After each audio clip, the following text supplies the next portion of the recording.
Hey there, Internet friends. Welcome to another episode of That D Plus Show. Class is in session for the only show from that nerdy site that lets you know what kind of quality to expect right from the name. I'm your host, Trevor Starkey, and each week we dive into a different Disney Plus offering and discuss its history, how it holds up today, and our general impressions.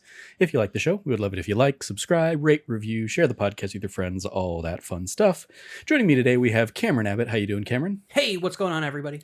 What's going on is today we're going to be talking about the first two episodes of The Acolyte. That is the episodes Lost Found and Revenge Justice. Lost/Found, Revenge/Justice. Why do we pick it? Because it is the new Star Wars thing that came out this week. Yeah. And I think I watched it a couple nights ago. Cameron watched it last night, and we are excited to dive into it and discuss. A history lesson here. These two episodes were originally released June 4th.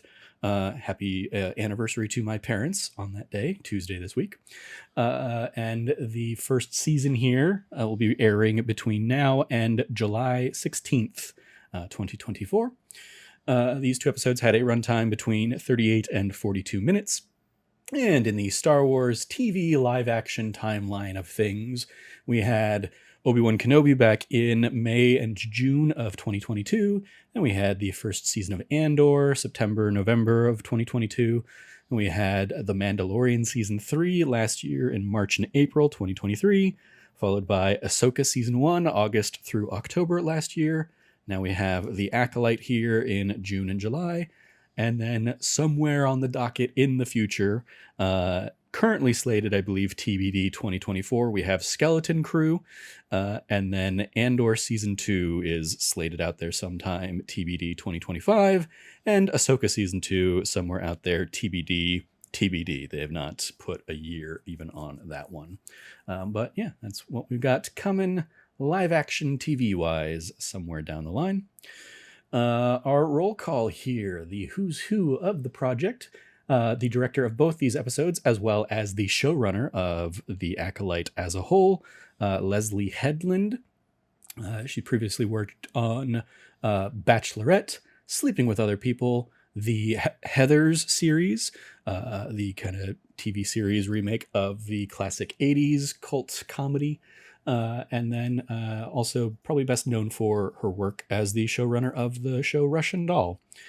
Our writers here, Leslie Headland also wrote the first episode, Lost/Found, as writing credits. In addition to Bachelorette, Sleeping with Other People, and Russian Doll, she also worked on the show Terriers and the film About Last Night. And then the writers for the second episode, Revenge/Justice, were Jason McAuliffe, who previously worked on the Heathers series, and Charmaine DeGrate, or DeGrate, I don't know. She previously worked on The 100, as well as a number of episodes of The House of the Dragon. Our cast of characters across these couple episodes, we have starring our main protagonist and antagonist, Amanda Stenberg, as May and Asha. I'm going to use they because I feel like when Dear Evan Hansen came out, I saw that they were a they them. But if she is a she her, or if they are a she her, I apologize. But I'm going to go with they them from what I think was the case. But they played Rue in the original Hunger Games film. They were also in the film The Hate You Give, Dear Evan Hansen, as I alluded to, and they were in last year's Spider-Man Across the Spider-Verse as the Spider-Bite character, basically the digital avatar Spider-Man. Lee Jung-jae plays Master Soul, best known to audiences from the Netflix smash hit Squid Game. Daphne Keane as the young Jedi Padawan Jackie Lawn, probably best known for her work in Logan, as well as his Dark Materials. She was X-23 in Logan. Charlie Barnett is Jord Fandar. Previously, he was in Men in Black 3. He was also in Chicago Fire and Russian Doll. Rebecca Henderson plays Vernestra Rowe. She's previously been in Westworld and The Werewolves Within, as well as Russian Doll. And we also have a couple other characters in here, little pop-ups. Carrie-Anne Moss as Master Indara, of course, from The Matrix, among many other things. And We only get a little peek of him at the end of the second episode, but Junis Suotamo as Kelnaka, the Jedi Wookiee. Of course, he also had taken over for Peter Mayhew in later Star Wars projects as Chewbacca, including Solo: A Star Wars Story. So shout out to our modern day Wookiee. I don't know if he did the Wookiee in Book of Boba Fett or not. I believe he did, yes. It probably makes sense. I believe going with him as like the big tall one. Yeah, if I recall correctly, I believe that was the case. I just want to give a quick analysis here real quick. Sure. I watched Heathers when it came out on MTV back in the day. Mm-hmm. That's a bad show. Like, it's just not a good show. It's problematic as all hell. And is like not good. I mean, define back in the day, because I feel like it was only a couple years ago that they did the Heathers remake. No, I was still living at home back then. I'm pretty sure. Heathers, the TV show, I'm pretty sure was like... Actually, I think I might have been... Was I in school then? Are we talking like the 20 teens? 2018. 2018 is when it came out. Okay. Why does I feel like it was... Maybe I'm thinking of a different Heathers show. The one I'm thinking of, maybe it is 2018. I might be wrong on that. I was in school at that time anyway, so it might fit that perfectly then, actually. Yeah, if it's Heathers the TV show, the one that I'm thinking of on MTV, it is that one. Okay, cool. Yeah, it's very problematic in that like the bullies and the Heathers are like LGBTQIA plus kids, and it's like at certain points it borders on being like straight phobic. I mean, so okay, yeah. Like I've never seen the original movie. I've seen a musical based on the original movie. Yes, the musical's great. The movie musical, yeah, the musical. Like what I got from the musical was, oh, this is just very campy. It is like campy 80s. Yes. Like, it's a black comedy. Like the original, yeah, the original movie is like Winona Ryder, and yeah, it's girl getting mixed in with the popular. It's Mean Girls before Mean Girls kind of thing. It is like the OG Mean Girls, except it's like way darker. But yeah, like the boyfriend, is not just emo moody. He's like a straight up murderer kind of thing, and like people start like getting killed and stuff. Yeah, it's funny because in the original film, he's like definitively like the antagonistic force. Mm-hmm. But and it's funny in the musical, they actually like humanize him a lot more as a character. I love the musical. The musical's fantastic. I'm a bigger fan of the Broadway, like or off Broadway production. I prefer that cast to like the London cast that most people prefer, but it's just about personal preference. I saw it at Stray Cat Theater, my old stomping grounds. They did a production of it. Yeah, so totally 7-8 years ago. I mean, probably I think it was pre this series, because that was the first time I remember like hearing about Heather. So I think it was like 2016, 2017, something like that. And then I remember seeing the show and being like, oh, hey, I have context for that now. Yeah. It also is like a somewhat controversial ending as well. Sure. It deviates from it. What I want to say is I did not, if you had told me, Cameron, in 6-7 years, you're going to get one of the best goddamn Star Wars things that you've ever seen, and it's made by the person who made Heathers the TV show, I would have said you are batshit crazy. So 2015 is when Stray Cat did it. So yeah, about 10 years ago. Yeah, there you go. So yeah, my point being is like I did not anticipate this. Fair. When I'm reading here that this is the person who did that, I'm like, that's crazy. She directed episodes of Heathers. Oh, okay. So she did, and like one of the writers worked on Heathers. Oh, okay. So they're like alum from the Heathers production, not the people who are in charge of it. Makes sense. Okay. Yeah. Crazy. Anyway, just to point out, like Heathers, not a great show, but I will say a fantastic movie and fantastic musical. I really enjoy those. There you go. So yes, where do we go? Oh yeah, so that was the cast of characters. Trivia, as we often do in Star Wars trivia stuff. I've got a bad feeling about this. We get Yord saying it, that classic Star Wars line.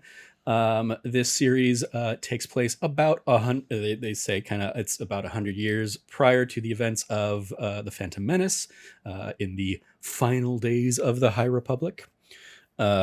Yord and Loa arrive on the Trade Federation ship in a Jedi Vector, a High Republic era ship featured in the books, comics, and even the series Young Jedi Adventures.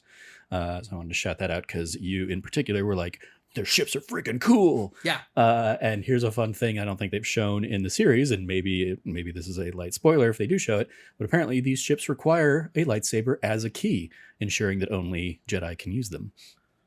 Very cop. Very cop. Sure. The Jedi Padawan Tassi Loa that is with Yord is a Zygarian Jedi. The Zygarian were a race first seen in the Clone Wars. Zygarians built their empire on the slave trade, which was shut down by the Jedi Council sometime prior to the events there, maybe as far back as the High Republic. But in the Clone Wars, they were seen reviving the slave trade with Count Dooku and the Separatists. Vernesta Rowe, it was played by Rebecca Henderson, makes her live-action debut in the series, previously having appeared in books and comics that are set in the High Republic era. According to Leslie Headland, Vernestra will be the only familiar High Republic character featured in the first season, and she plans to add others possibly in a possible second season. And Vernestra was introduced as a Myrialian Jedi prodigy, one of the youngest to ever achieve the rank of Jedi Knight at only the age of 15. She wields a light whip, which we may see in live action, rather than a lightsaber. So that's what I pulled together for trivia. There's some other stuff out there, I'm sure. They took, like, one of the places I saw was like, here's why astromechs are important, and they gave us that little tidbit of like, yeah, organics aren't supposed to be doing outer ship repairs, and that's, it's only supposed to be astromech droids. Which cut to 100 years later when we meet R2-D2 in Phantom Menace, and he's doing that on the Naboo ship. Gotta say, it rings very much like AI automation replaying like working class jobs to me. Like that was like the feel I got. Like, well, it's like, that's a dangerous job. Mechics shouldn't exist. Like we have the astromech droids to do that. I would argue mechanics can still exist, but let them do stuff in the interior of the ship and let the droids do the, outer on the, in space repairs, kind of thing would be my, thing. But like, whereas I think the argument or what's being presented here is like the greedy Trade Federation cutting costs and not paying the droids to do it, and paying buying the droids for it. Not buying the droids for it, and paying a couple of disposable people instead. Well, in my mind, I'm thinking like this reeks of like whoever produces astromech droids got a like legislation, like, because I'm still thinking sure. Like legislation. Well, we can't have mecha. It's a dangerous job. We can't have these specialized people to go out and do that. We need these astromech droids that are going to cost an arm and a leg. Like the High Republic story Cameron will write is the like, corrupt corpsec astromech person being like, let's get this legislation through the Imperial Senate. Listen, I once did an entire actual play session of a Star Wars universe role-playing game where I was literally an insurance adjuster, okay? Like, that was a thing I did. You can find it on YouTube. It's something I did. I mean, out there doing insurance adjusting for the Death Star? Yeah. The Death Star blew up, and so it's like, wait, we insured the Death Star. Well, we have to find a loophole to prevent us from having to pay out the insurance policy for the Death Star. And so you're dealing with like different machinations. It was just after like Rogue One had come out. Yeah, and so it was like, oh wait, you're saying the person that destroyed the Death Star is the son of Darth Vader? That seems like an inside job. Yeah, that sounds like an inside job right there. But what do you mean there was a tiny shaft that went directly to the core? Was that not just like this? And it was just a ventilation shaft directly to the, like, that sounds like a massive oversight. What do you mean the person who designed the Death Star was like an impressed former scientist with connections to where his daughter is a well-known like, partitionist or what do you mean that, like, Anyway, it was a fun Oh, thing. the one of the last recordings we got is Admiral Tarkin saying, "In our hour of triumph, value, I think you overestimate their chances." Yeah, like So hubris is what got this yeah. destroyed. No, we're not paying that. Yeah, we're like, listen. There was a structural foul, like that we were not disclosed to. It was not disclosed to us that there was a structural issue that a single blaster bolt from an X-wing could, like a torpedo from an X-wing could blow up the entire space station the size of a moon, costing hundreds of thousands of lives, like tens of thousands of lives, and untold amounts of like money and effort that went into building it. Like we're not paying it basically. Yeah. Oh, what do you mean we have a second one half complete? No, we're not ensuring that at all. Yeah. Why wasn't the second Death Star finished on time by the time the final battle above Endor happened? I'll tell you why. Because you didn't pay out the insurance. because the insurance from the original Death Star didn't cover it. Yeah. Gosh, that was a fun campaign, but it did get very wonky and weird. Mm-hmm. At one point, we did a full like Revenge of the Nerds, where like I went back to my alma mater to basically coach a like group of like losers into winning their like collegiate activity thing. Sure. Yeah. It's weird. All anyway, right. I wrote when you're like the book Cameron's gonna write for the High Republic is 100% like in the last 10 years before like the fall of the High Republic to the Old Republic, or not the Republic of like Phantom Menace era. Like what led to it? I'll tell you what led to it. Like insider trading, corporate interests, short selling stocks. Yeah, short selling stocks. Yeah. The replacement of people's jobs in replacement for essentially legislated required droid usage. Just wait till 100 years from now. They're going to just breed clones to do the stuff that battle droids are doing. So it's all a pendulum. It comes in cycles. Yep, it comes in cycles. There you go. And what's that afterwards? Oh, okay, we're going to take disposable children and make them into soldiers instead. Like you see this vicious cycle that this galaxy goes through. Sure. Well, what did you think here of the first couple episodes of The Acolyte, Cameron? I fucking loved it. It was great. It was absolutely phenomenal. I told you this is the best stuff they've done since Andor, which granted, like, that just means it's better than Ahsoka. But like I told you last night, like Ahsoka and Mandalorian season 3. Yeah, Mandalorian season 3, yeah. Both of those needed time to kind of like ramp up and get their gears going for the story they wanted to tell, which I feel both accomplished at the end. Like both of those seasons end on a really like high note for me. But this one is just starting on a high note. Mm-hmm. Like from the get-go, we get an incredible fight scene. Like they understood the assignment. They have to sell everybody on why this is an exciting time to tell a story about the Jedi. And they absolutely deliver it. You have this assassin coming in. She has these vibroblade knives that she's throwing out there. It's an amazing experience to see. Like, are you kidding me? Like, shoot, I can't believe I'm blanking on her name. She's not Neo. She's Trinity. Yeah, Trinity. It's Carrie Trinity. Ann Moss. Yeah, Carrie Ann Moss from The Matrix is a Jedi Master. Yep. And is basically doing the like not fighting with their lightsaber. It is like dodging the kung fu kind of stuff. Yeah, it's 100% like.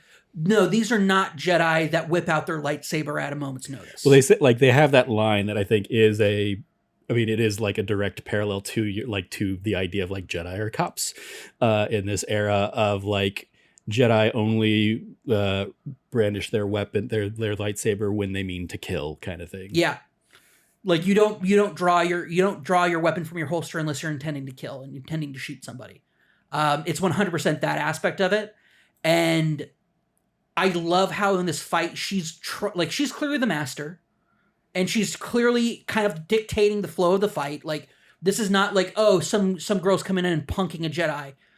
The way she beats her is by preying on her duty and responsibility as a Jedi. Yeah, which is Jedi compassion. Yeah, the compassion of the Jedi. This entire like.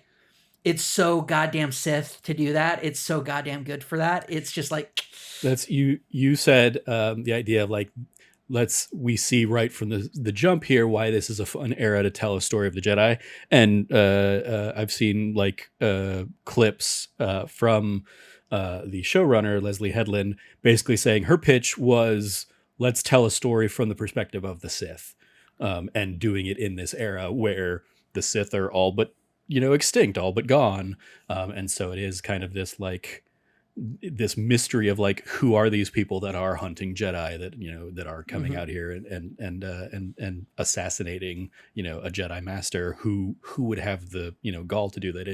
It's the same kind of hubris that we'll see 100 years later in Phantom Menace of like that's not a thing that exists. The Sith have been gone for centuries. Yep. So I think it's going to be interesting to see as how that dynamic plays out as we continue on. But then we also see how her, like, this assassin's compassion ends up creating the trail that will end up leading to her. Because she lets the bartender and his kid live, which means the bartender is able to identify her twin sister. Yeah. And that leads down to this peanut trail, like this peanut shell trail, like down to them discovering what her identity is. Yeah, I mean, I didn't see that so much as like it's interesting that is like the circumstances that end up happening, but also I don't think it's necessarily like her compassion to like spare this person, because her target was the person she killed. She wasn't there to hurt other people. She wasn't there to take out everybody else in this bar. So she had no real reason to kill the bartender. It was like she used him as bait to get that shot off on Carrie-Anne Moss. It isn't until because during the fight, her mask comes down and she's identifiable. Yeah. And at that point, I think that she was like, well, I have to cover my tracks. And I guess maybe. Because she's ready to throw the dagger, and then she hears his kid behind him. Yeah. And immediately you see her hesitate. And then she just reaches down, takes her dagger that's embedded in the bar, takes it, grabs it, and then leaves. Like it's definitely a moment of like hesitation there. Yeah. And I feel like it's first off, way to get me on her side, because I'm like, she came in here with a target, she eliminated her target. Like, this is a good assassin character. Like, this is not a cutthroat evil character. This is somebody who I can kind of empathize with. And as we learn more about her, we do empathize deeper with her. Yeah. And also, like, she doesn't know that her sister's alive. Yeah. So she has no, like, the only reason this comes back to bite her is because they identify the wrong person. Mm-hmm. Like, they're like, well, here's a person matching your description. Oh my gosh, the cops arrest somebody because she matches the description despite evidence showing there's no possible way she could have been there. Well, I mean, the show also very specifically kind of, like, the first episode like teases the idea that it was her, because she's talking to her friend on the ship of like, what'd you do last night? What I do on my downtime is none of your business, kind of thing. And it's like, she could have been off ship killing Carrie-Anne Moss and then come back to her like mechanic life. I guess so. I kind of took it as like, because they show right away she doesn't have the forehead tattoo. Yeah, I mean, but it was also like the forehead tattoo like lit up in the fight, so it was like it struck me as some sort of more like mystical or magical kind of thing. Yeah, which is why I didn't anticipate when she didn't have that. My first thought was like, oh shoot, it's a twin. We're gonna get like a mixed up identity thing going on, and then it turns out, oh, she used to be a Jedi. So I'm like, oh, she's like the perfect candidate for like. Also, the person who said she shouldn't be like a Jedi Padawan is the person who got killed. Like. Yeah, I mean, if anything, I'm expecting at some point over the course of the season that we will see that like symbol on Asha's head, but in like blue or something like that. And so like, because they seem to be playing with this idea of like May and Asha as a dyad or something like that. Mm-hmm. If they're trying to salvage anything from friggin' Return of the Sky or Rise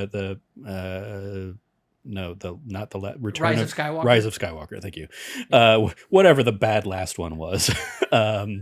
That seems to be like, because they have the whole like two are born as one kind of thing, and obviously they have some kind of connection between the two of them, as well as some inherent balance of one went to be a Jedi and one is now a Sith kind of thing.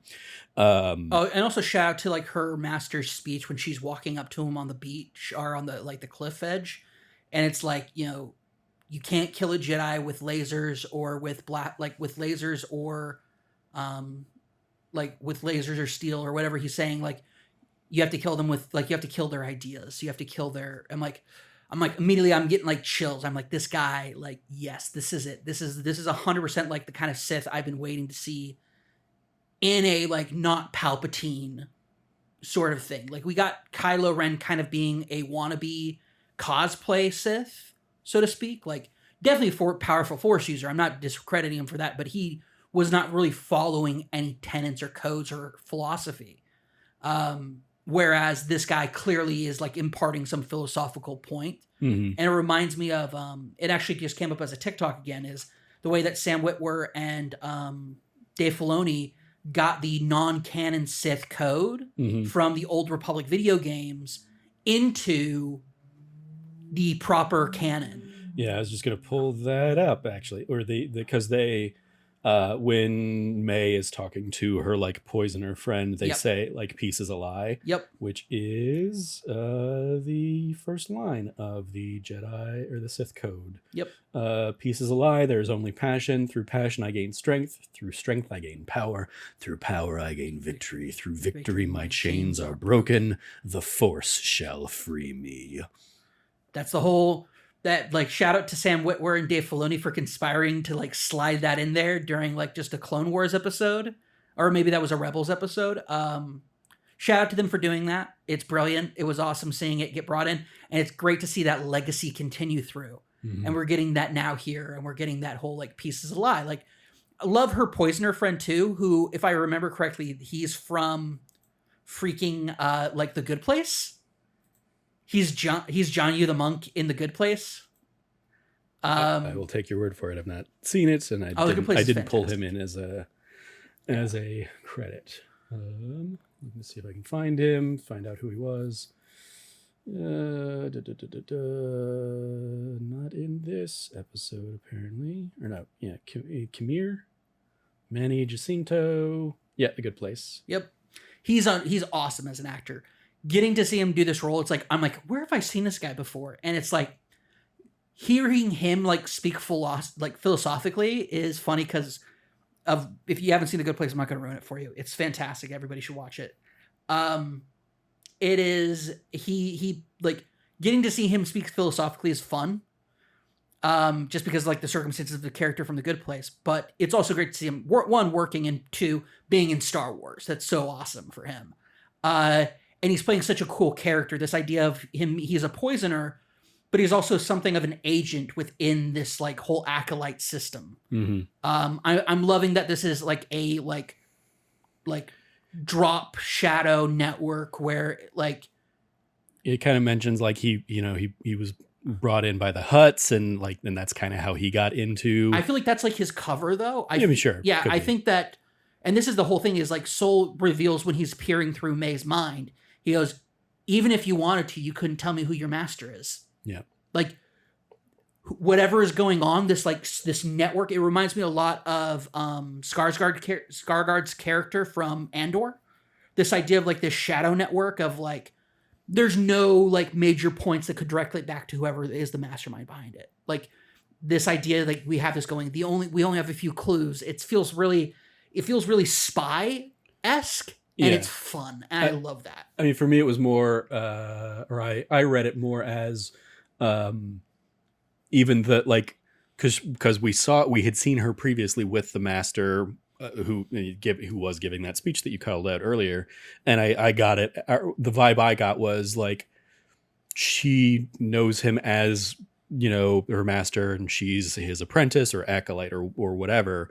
But yeah, she doesn't know who he is. She doesn't know, he's clearly she doesn't masked. know about him or anything like that to give any kind of like tangible details that will help. Yeah, it's a whole thing where it's like he's masked. We don't know who he is. Like, I love this idea of like this like weird shadow cult that has somehow permeated itself through the galaxy on the backs of the Jedi being cops and law enforcement. Like, these are not we saw them at their downfall in the prequels, and they kind of gave this air of like, we used to be these like thoughtful warrior monks basically, and somehow we became cops for the galaxy. We became generals and soldiers for the galaxy.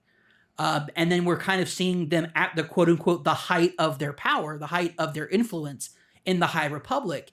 And we're seeing that they're law enforcement, like they're cops. These are like, So it's interesting to see that for somebody who has not delved deeper into the High Republic stuff, it's interesting to see that the take of the High Republic is not, this is the Jedi at their peak in terms of like their origin and their mission and their ideals. This is them at the peak of when they're the most tied into things going on in the Republic.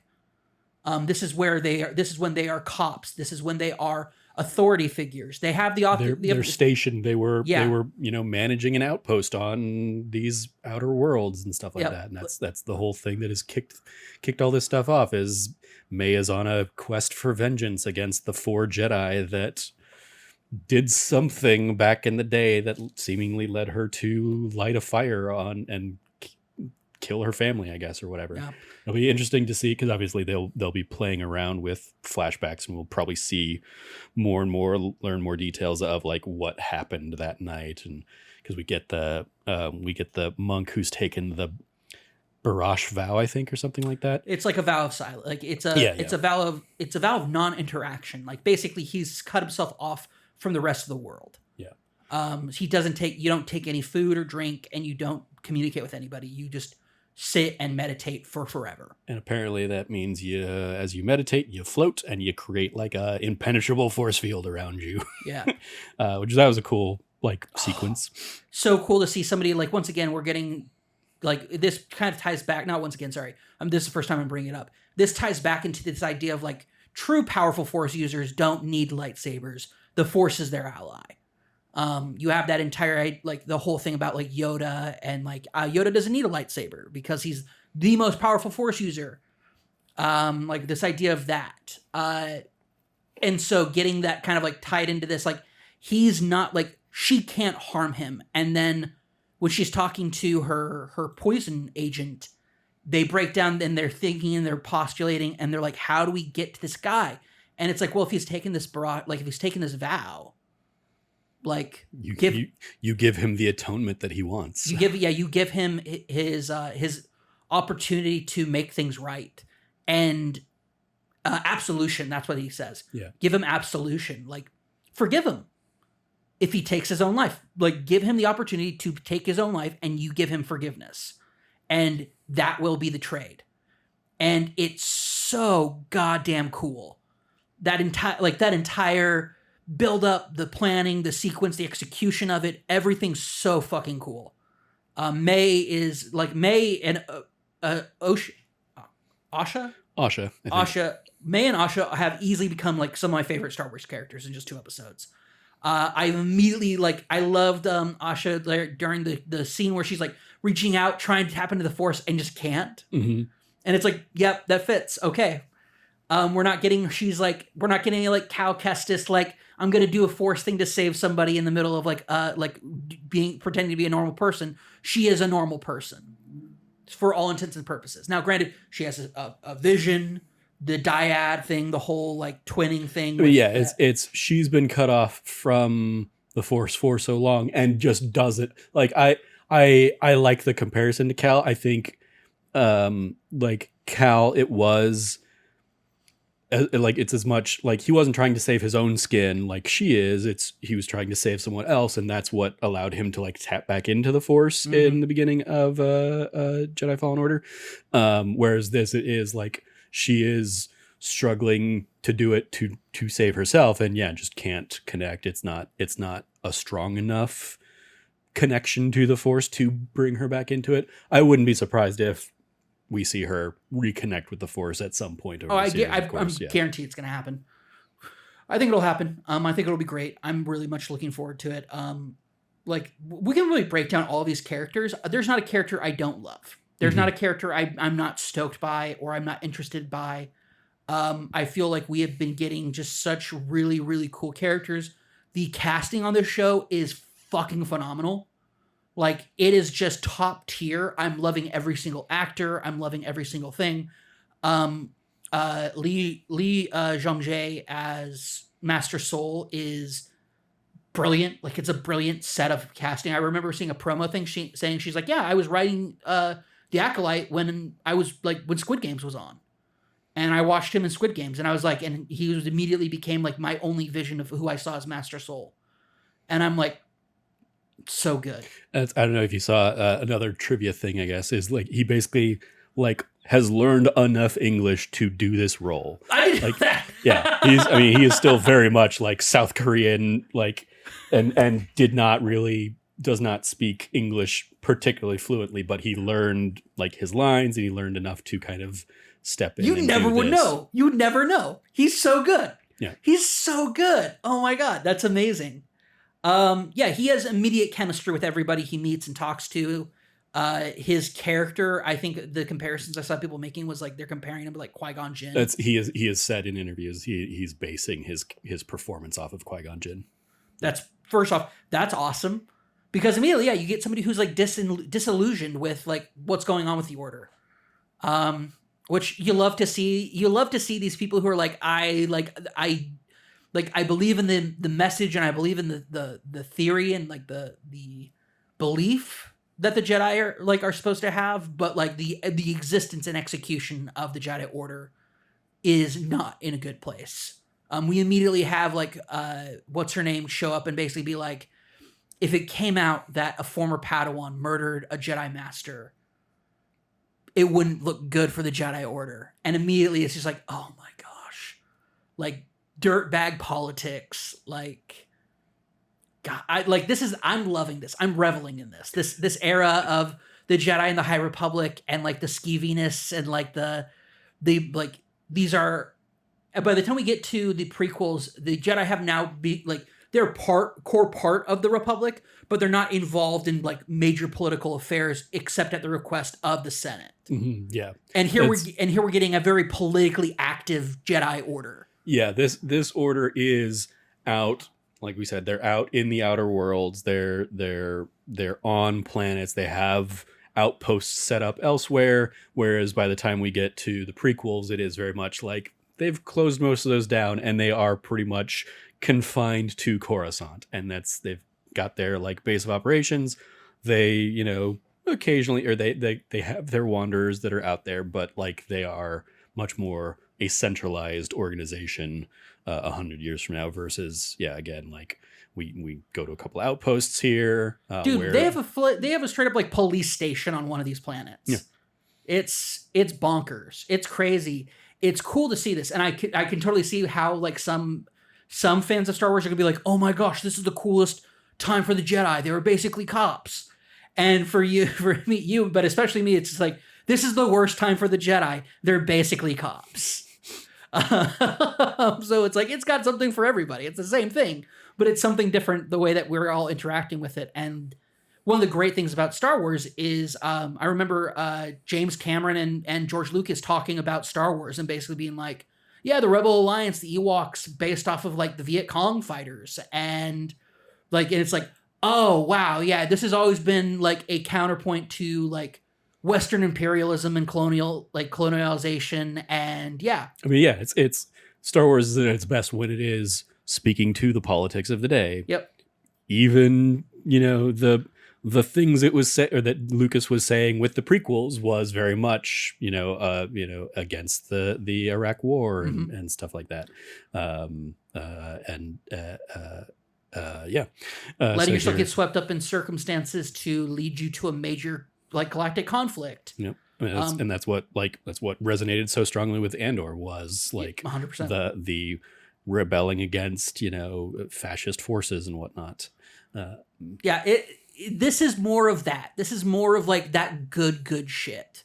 And I know Ahsoka is trying to tell character stories, and so it's not spending its time on themes like this. But I do think Star Wars is at its peak when it is talking about these themes, when it is talking about these greater messages. And so getting to see, and I love the parallel, and I like mentioned earlier, but I love this parallel of this is the time the Jedi are at their most powerful as far as politically, as far as like where they're at structurally in the power structure of the galaxy. This is them at their peak. But we can already see the massive cracks and fissures in this organization. We see these massive issues that go down to the very foundation of what the Order is at this point. And the Order is just coming apart at its eventually it's going to get to the point where we see it's like, well, it also leads to the question of like, well, why did the Jedi Order have to re-centralize back to Coruscant? Like, and it feels like this is one of those things that will lead to the decisions that end up being those decisions that get made. I don't anticipate that we will have it like be like at the end of the Acolyte, the events of the Acolyte are the pinpoint reasons why the Jedi are like they are in the future. I think it'll be a part of that, and it's exciting to see more of it, especially because this is where Disney and LucasArts is keeping kind of their focus for a lot of their stuff. Nothing's made me more excited to delve deeper into the High Republic than the 2 episodes of the Acolyte. So, Cool. sorry, Jedi Warrior or Jedi Adventures or whatever. Young Jedi Adventures. Young Jedi Adventures. Sorry, you didn't pull me into Old Republic for that. I mean, Young Jedi Adventures is admittedly It's a show children's show. targeted at very young children. Yeah, it's like a toddler, early like pre-K show. I'm aware. Yeah. I've seen the promo material for it, and I'm like, this is like the thing that you're like first entry into the High Republic. No, here's the thing. I mean, the first stuff was the books. Oh, that's right. I haven't read them. I know you own one. Yeah, I have one. I don't remember where it is, but it's like I was in the same boat when I was watching this the other night. I was like, where's that book? I should sit down and read the High Republic book that I have. Yeah. Yeah. It's such a cool way to kind of see this play out. I'm still. We also had the Jedi Survivor obviously also gave us a glimpse into the High Republic in like the flashbacks and stuff. True. And we get like the antagonist in Jedi Survivor is a remnant of the High Republic era. Yeah. Even to the uniform. Gosh dang. That uniform is like, it's so good because you see the Jedi-ness of it. Yeah. But it's also like, this is a uniform. It's the gold and white of the High Republic era that will eventually kind of be muted down to the tans and browns that we see the towns, browns, blacks, Skywalker saga Jedi stuff. Yep. It's cool, man. This show just has like so much cool things going on with it. I'm liking it a lot. That's my that's where I'm at. One other shout out, like it's like a visual thing, and I don't know how specifically intentional it is, but I do like when we see the Jedi Temple on Coruscant, there's like some space under the Jedi Temple, and I feel like during the prequels we see, and like Coruscant has like built up more in the next 100 years, so like the citywide planet just will continue to like build and build and build stack on top to basically like get up and start touching the temple at that point. So yeah. Anything else worth shouting out? I don't think so. You wanted to call out, you liked the hyperdrive thing on the ships. I've been a big fan of it ever since they introduced it in Clone Wars, where they introduced this idea of like a single like a single fighter having the kind of like hyperdrive ring that it has to like dock into, and then it can take off. And then that thing like hangs out in orbit until the fighter comes back for it. I've been a big fan of that since the beginning because I felt it was a great way to kind of distinguish between in A New Hope, where TIE fighters are able to go through, like have their own hyperdrives, to we see older individual ships, like larger ships, transport ships, obviously have built-in hyperdrive systems. But the idea that it hasn't been condensed to the point that a single fighter has hyperdrive, like you see in X-Wings in A New Hope and everything. X-Wings do, and that's, I mean, in A New Hope, it's specific that TIE fighters don't. Oh, sorry, TIE fighters don't. Because it's like, X-Wings earlier, like that TIE fighter wouldn't be out this far in space kind of thing, and that's how they realize that's no moon. Sorry, my apologies. I meant to say X-Wing earlier, not TIE fighter. The fact that X-Wings have hyperdrive systems built into them, like we see that in A New Hope, and then in Clone Wars, we see, these older fighters don't have that. They have to have the hyperdrive ring. I love that unless you are a massive like transport, even like the Jedi ship needs to have a hyperdrive like attachment to it. The Vector that they have. It's Vector is what it's called? So the Vector is their ship. And what I'm seeing here, this is all per like Screen Rant. Pre-existing High Republic stories have primarily introduced 3 new Jedi Republic ships to Star Wars canon: Vectors, the Jedi Order flagship, known as the Atraxia, and the Republic cruisers known as Longbeams. However, the Acolyte debuts a brand new shuttle used by the Jedi known as a Polan 717, featuring a detachable hyperdrive unit. Looks as though this may be the predecessor to the Jedi's hyperspace rings seen in the prequels. So, the Vector they're smaller ships, and fighters. And then they have kind of this shuttle piece that has the detachable hyperdrive Yep. that does kind of just hang out there in space while it goes ground side. I love that. I love that we're seeing, like, one of the best parts of prequels is we see kind of the evolution of technology. One of the complaints people had is it felt like Old Republic stuff looked too nice, which in comparison is by the time you get to the original trilogy, it makes sense because the Imperial stuff is mass produced on an unbelievable scale of as cheaply as possible military contractorship to begin with. And then the X-Wings and stuff, those look rougher because those are rebel ships. Like, they're supposed to look like not as like sleek or well put together. Yeah, I mean, like the issue, the realistic issue is always, well, yeah, the original stuff was made in the 70s and 80s. So of course things made 30 years later are going to look better. That's fair. It's the kind of thing, if they made the series chronologically now, there would be a much clearer depiction of the evolution of that technology, as opposed to like having to shoehorn in these kinds of like, oh, it's because it's mass produced theories and stuff. That's fair. That's fair. But I do like it is fun when they find ways to still kind of like echo that sentiment. Because I mean, it's also the thing, like, I remember playing the Old Republic, Knights of the Old Republic, and being like, oh, the Ebon Hawk is cool because it's basically like, you know, the Millennium Falcon kind of thing. And it's the idea of like, wow, 1,000 years and ship technology is pretty much the same. Like, ship and droid technology, not too distinctly different than 1,000 years from now when we're in the Skywalker era kind of thing. Yeah. I think the biggest thing for that is like there is some older, more archaic technology. But I think that also speaks to there's been no technological revolution since whatever led to the Old Republic, right?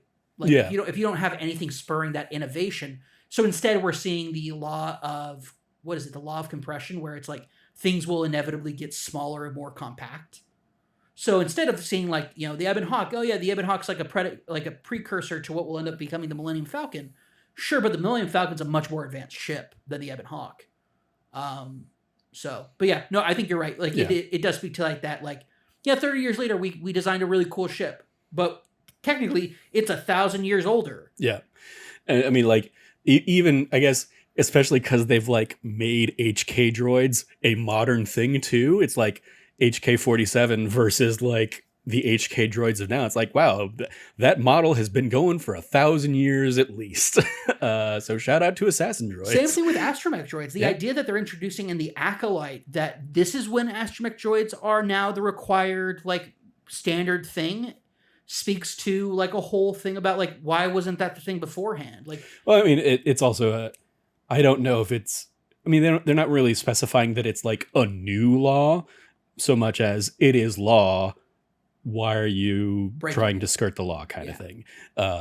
So it may be that astromechs have been like the required thing and organics can't be doing outer space stuff for hundreds of years at this point. But yeah, still cool things that they're, you know, throwing in little nuggets like that to expand the lore of the Star Wars universe and just little making their marks in the world. Any other favorite moments or anything you want to give a shout out to? Dude, I mean, the choreography on all the fights have been fantastic. Yeah, I was gonna say we didn't really talk about the Sol May fight. The Sol May fight, yeah, a lot. Brilliant, absolutely brilliant. It was fun. It was fun coming out, grabbing dinner last night, and like watching you watch that fight, knowing where it was and where it was gonna go and all that stuff. Yeah. Also, shout out to just being creative use of the Force. You're against two people who are probably stronger in the Force, that are maybe stronger in the Force than you. But once again, shows May's talent isn't necessarily the strength in the Force so much as its creativity with it, right? The more creative Jedi or the more creative Force user is going to like get out of there because she creates that dust storm with the Force because she realizes, well, this is all like dirt. So let me just do a massive Force push and then I have a smoke screen to get out of here. Yeah. And shout out to Sol swiping all of the knives off of her. Oh, so cool. Yeah. Just the entire fight from the beginning to the end. And this is where you and I kind of like ran into it. You believe that. So part of May's mission is she has to kill one of her targets without a weapon. Yeah, that's that. I mean, she says something to that effect. And that also, if you want to kind of go into some more extended like canon and lore of like Sith trials or whatever. It's killing a Jedi and taking their lightsaber or something like that. Yeah. Killing the Jedi, taking their lightsaber, and then like corrupting the crystal of their kyber crystal to make a red kyber crystal for their own saber. Yep. And so yeah, the like she obviously doesn't do that. It seems like the only way she's going to be able to get the kill on Indara is to threaten, the innocent bystander, and then use that as her opening to get a knife in. But she, across both fights, across the fight with Indora and the fight with Soul, she goes for the lightsaber. Yeah. She tries to like take their lightsabers at multiple points in the fights. So it does seem like, I had been thinking about that today, so I do think you are right. I think he is one of the targets now. Yeah. Last night when we discussed it, I was like, I don't know if Soul's one of the targets, but I think for sure he is, and I think he is the one that she's planning on taking the lightsaber from. Yeah. Although that might now change because it turns out, O'Hara's O'Hara? Kelnaka? No. Oh, Osha. Thank you. Asha. Yeah. Asha's alive. Yeah. And she didn't know that. We find that out, that she didn't know Asha was alive at the very end of that episode. Yeah. And it's a freaky thing.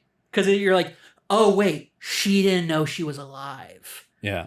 That's a wild thing. I mean, the fact that neither of them knew that the other had survived, it's like, okay, yeah, what is going on there? What happened, 10 years, 15 years ago, or whatever, that led to the separation of these twins? Was it that May started a fire, or like, did they pin a fire on May to get Asha out of there? And that's like, and there is this like conspiracy with the Indar, Torben, Soul, and Kelnaka. Can I tell you what my current theory is now? Sure. We know it got brought up. Hey, they thought you were too old for Jedi training, etc. Like all of that. Mm-hmm. I think these 4 Jedi found 2 very Force-sensitive children and tried to, for all intents and purposes, do what the Jedi do, which is they abduct children. I think they tried to abduct the children, and then in defense of like trying to like be like, no, you won't take us, May started the fire, and that killed her family. That's my current thought. That's my current theory. It fits as to why May would still blame the Jedi. Sure. But would also still have like some sort of like resentment or guilt about it, which I think she does carry something. She doesn't see the Jedi as entirely to blame, but she does pin it on them. Like they're the cause of it. Yeah, I'm also, because I don't think they've established the idea that May thinks she killed Asha, right? It's a surprise to her that Asha is alive. Yes, but I don't think she thought. I think it was because like Asha is told that May started the fire, so Asha thinks May killed herself and her family, only to find out that May is still alive. And so yeah, it's so. But so also, I don't think it was the Jedi that like caught, or maybe it was some of the Jedi. Soul clearly believes that, like Soul's whole thing is like it's interesting. If 3 of them were in on it, it doesn't feel like Soul was in on it, because Soul is like Asha's alive, turn yourself in. He's very much like, yeah, that is the good Jedi. This is our good Jedi, so to speak, our good cop. We'll see how it plays out, because it could be I think whatever happened, the 4 of the Jedi were working together in tandem, and just may not have I think he did think, and I think all of them thought May was dead. I think all of them thought May was dead. And so, they all dealt with that in their different ways. We see Indara, all these years later, is in a probably seedy cantina. So, backwater cantina at the very least. Yeah. What has she been up to in the time since? Torben obviously is so racked with guilt that he's taken this vow of silence and inactivity. Kelnaka,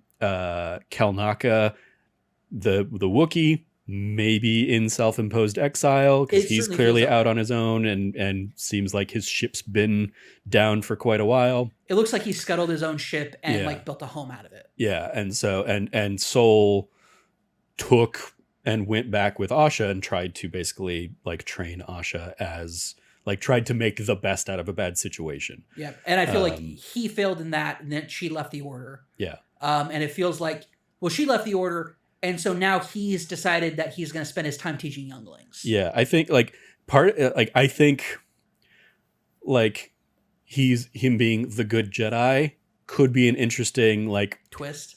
Like I don't think he's a bad guy, but I think his detachment and insistence of like put your grief behind you, we need to like you can't be focused on the pain of the past like and all that stuff. I think he is so detached that's why like it's he didn't process things appropriately, and so now there is like he is seemingly on this path of trying to get redemption.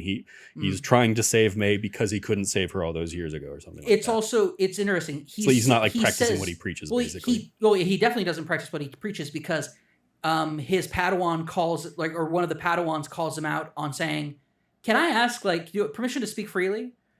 Why do you spend all that time looking at the hollow image of the Padawan you that failed? Yeah.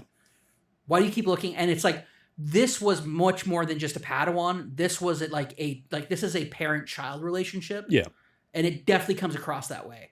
One of my favorite things is when they're interrogating Asha and they're like, "Well, Indara, she spoke out against you being trained, and when it came time for like determining when you would leave, she spoke." And Asha cuts them off saying, "Indara, whatever opinion Indara had about it, the decision to leave the Jedi Order was mine.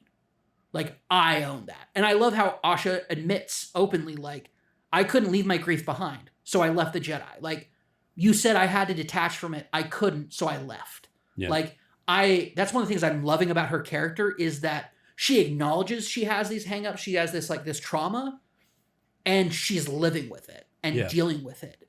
And in a way, that's way healthier than what these other 4 Jedi Masters did. I mean, yeah, the failed Padawan is a better example of dealing with trauma and grief than these so-called Jedi Masters. I mean, yeah, it's the whole mantra of the Jedi of like don't have attachments, don't like it is like okay, that is a toxic like that is the complete opposite of therapy. that is a toxic neutrality. We will go to war with the Republic rather than go to therapy kind of mentality. We will instigate a galactic civil war, then go to therapy. Yeah. So yeah, it'll be. I'm very curious to see where they go with it, and I rewatched the trailer prior to us sitting down and recording, and there is going to be like there are flashbacks coming. Cool.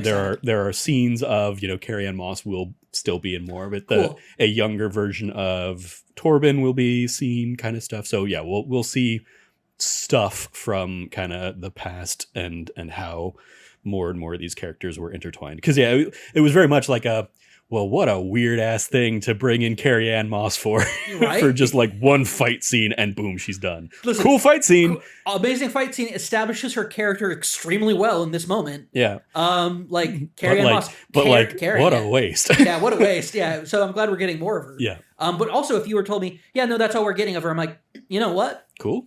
Yeah. She established her character extremely well in those moments.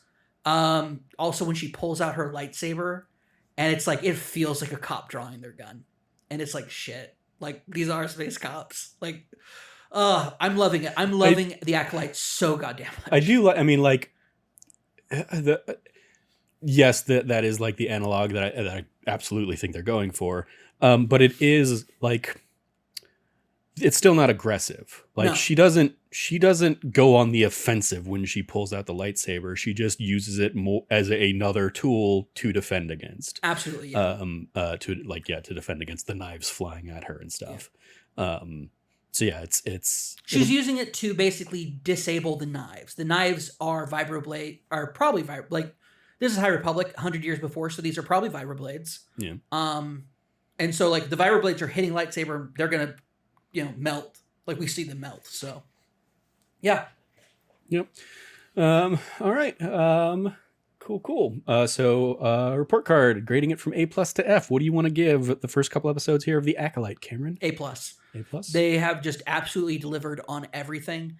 Massive shout out to the showrunners and the writers. They have developed a really cool series. Shout out to all the actors for just performing their asses off.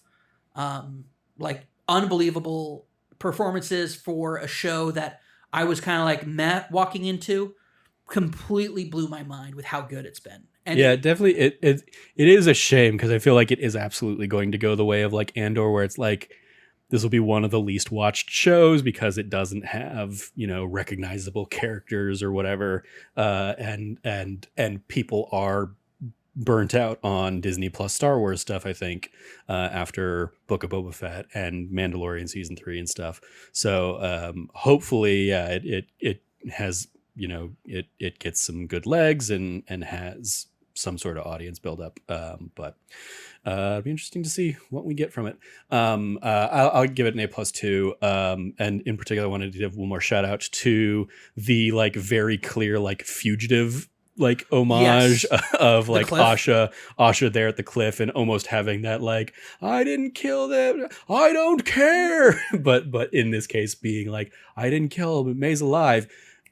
Which I was kind of expecting him to be like I don't care, because he had just told like his Padawan or Yord or whatever, he just told one of them like, no, there's no way May is still alive. Like, I know she's dead. And then he immediately switches on a dime to, I believe you. And like, then uses the force pull to save her kind of horizontally and bring her back in. Averts the entire fugitive moment there, which is great. Like that shout out to somebody like being able to like read the room. No, wonderful experience with that. Also shout out to him doing the same thing to May later. Fucking awesome. Soul's already top tier, one of my favorite Jedi. He's my favorite Jedi of this entire High Republic era so far. Yord, I'm liking Yord a lot too. Shout out to him just being shirtless at one point and hot as fuck. Yeah, I wanted to ask, but I didn't want to ask and turn it into that. But I was very curious how I felt about, as you are the more LGBTQ of the two of us. How'd you think of the gratuitous like shirtless Jedi in the show? Well, first off, he was steaming his cloak, so like I get it. You remember the Star Trek movies? Yeah, the rebooted Star Trek movies. It struck me as the moment where like they walk in at one point and Alice Eve is just in a bra, and it's just like, yeah, there was no need for this scene. Yeah, that is 100% the case. It was that scene, but in Star Wars. In Star Wars, and appropriate. Like, oh my, he is so like. First off, like toned. He's not yoked or jacked. He's just toned, which for his frame, perfect.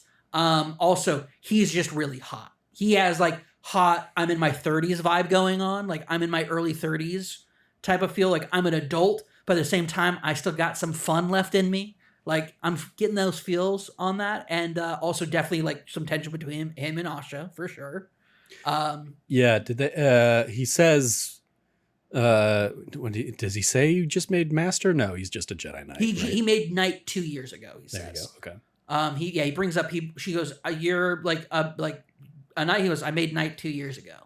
So it's like, oh, she said you finally passed your trials, which means like he's been doing it for a while. Yeah. And he's like, yeah, I got my knighthood 2 years ago. This is my Padawan, which means it's his intro Padawan, which is why like he's not taking her on this like fugitive mission, because like that's not what you do with your first Padawan when you're a Jedi Knight. That's like what you do as a Jedi Master. Unless you're in wartime. Yeah, unless you're in wartime.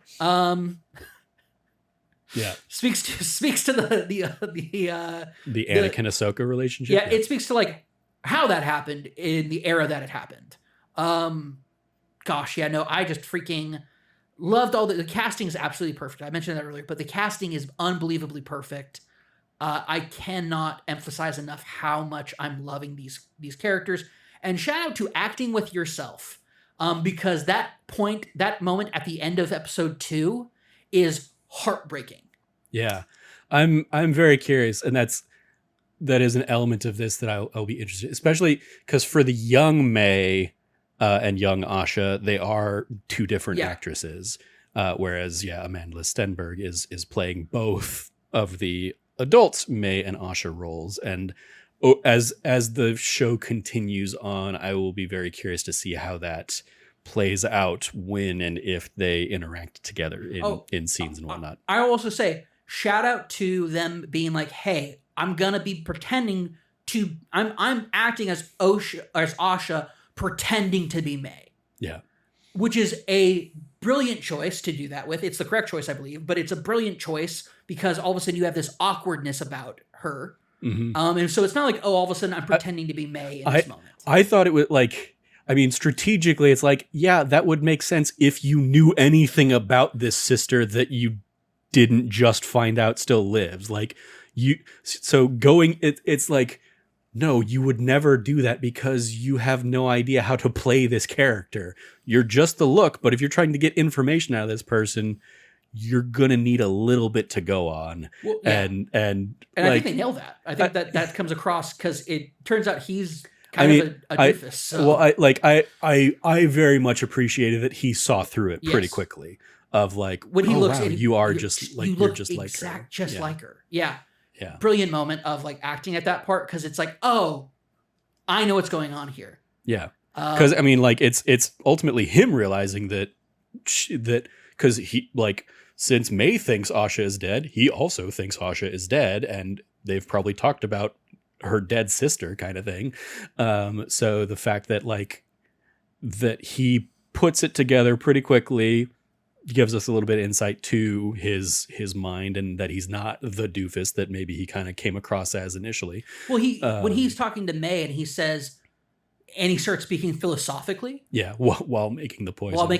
And all of a sudden you're like, oh, this guy's not just like a drunk doofus. This guy is like, he is pontificating like the philosophy and the flaws of the Jedi. Yeah. And it's like, I'm like, he's a little bit of drunken master. Little bit of that, yes. Like the deceptively... Like he's playing a role, but he knows more than he lets on kind of thing. And it's the same thing he does later on when they catch him. It plays up we get an introduction to his character and then we see that executed on in another scene.